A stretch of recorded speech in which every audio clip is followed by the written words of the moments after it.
sa iyang suko, ang paghatag sa Ginoo, magamay man o dako, kalipay sa kasing-kasing ko, ang paghatag para sa templo.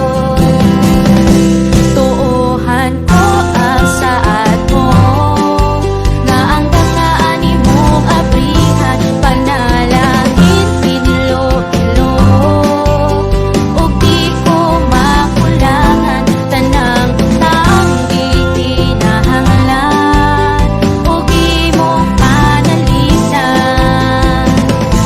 Kung ginharian mo ang unahon ko,